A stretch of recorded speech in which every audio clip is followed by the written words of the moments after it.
जी अस्सलाम वालेकुम। ठीक ठाक वाले भराओ के हाल चाल है? ठीक ठाक हो माशाल्लाह। रिजल्ट कोई थोड़ा जिहा खास नहीं आने लगा क्योंकि अंधेरा हो गया है, थोड़ी जी लाइट दी नहीं।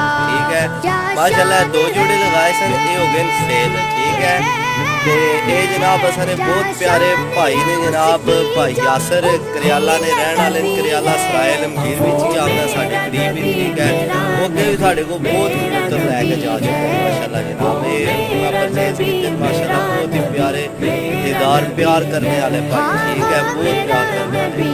ठीक है तो जनाब होर जिस भरा की जनाब कबूतर पसंद होवन या चाहिए होवन जनाब, नंबर है साडा 0325 52 40 603। लोकेशन है जनाब जिला गुजरात, तहसील सराय लमगीर ते जनाब पिंड है साडा जनाब पुहांज।